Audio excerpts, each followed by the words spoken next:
Go ahead and spend a moment with our cover image for Prisoner B-3087. This book is historical fiction and it's written by Alan Gratz. If you like historical fiction, Alan Gratz has many novels for middle school grades. So go ahead, take a second. What do you notice? Maybe what could you add to your sketch notes here?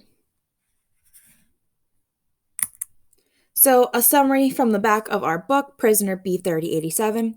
Survive at any cost. 10 concentration camps, 10 different places where you are starved, tortured, and worked mercilessly. It's something no one could imagine surviving, but it is what Yannick Gruner has to face. As a Jewish boy in 1930s Poland, Yannick is at the mercy of the Nazis who have taken over. Everything he has and everyone he loves has been snatched brutally from him, and then Yannick himself is taken prisoner, his arm marked with B-3087, based on an astonishing true story.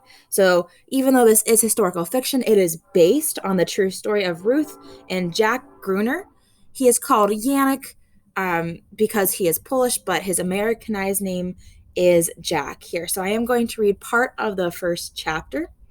You do want to check out this map of Germany.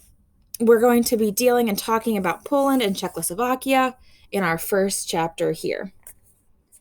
So again, if you've never studied the Holocaust before, you will in 7th grade. It is definitely a dark and somber time in history.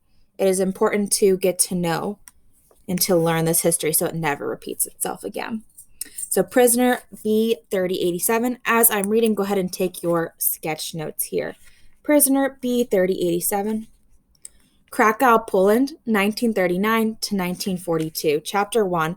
If I had known what the next 6 years of my life were going to be like, I would have eaten more. I wouldn't have complained about brushing my teeth or taking a bath or going to bed at 8 o'clock every night. I would have played more, laughed more. I would have hugged my parents and told them I loved them. But I was 10 years old and I had no idea of the nightmare that was to come. None of us did. It was the beginning of September and we all sat around the big table in the dining room of my parents' apartment, eating and drinking and talking. My parents, my aunts and uncles, my cousins and me, Jacob, although everybody called me by my Polish name, Yannick. The Jews must disappear from Europe. That's what Hitler said, Uncle Moshe said, reaching for another pastry. I don't know how much more clear he could be. I shivered. I'd heard Hitler, the German Fuhrer, give speeches on the radio. Fuhrer meant leader in German. It is what the Germans called their president now. Hitler was always talking about the Jewish menace and how Germany and the rest of Europe should be Jew-free. I was a Jew and I lived in Europe and I didn't want to disappear. I loved my house and my city. The British and the French have already declared war on him, my father said. Soon the Americans will join them. They won't let Germany rule all over Europe. He's already annexed Austria and Czechoslovakia, said Uncle Abraham, and now he invades Poland. My father sipped his coffee. Mark my words, this war won't last more than 6 months. My uncles argued with him, but he was my father, so I believed him. Again, I'm going to skip a little bit in our chapter here. They are listening to the radio. At first, I thought the radio's vacuum tube had blown, but then a man's voice came over the radio. Ladies and gentlemen, we interrupt this broadcast with the news that the German army has reached Krakow. No, said my father. So soon, Uncle Moshe said. It's only been 6 days. Where is the Polish army? I came out from behind the sheet in the doorway to listen.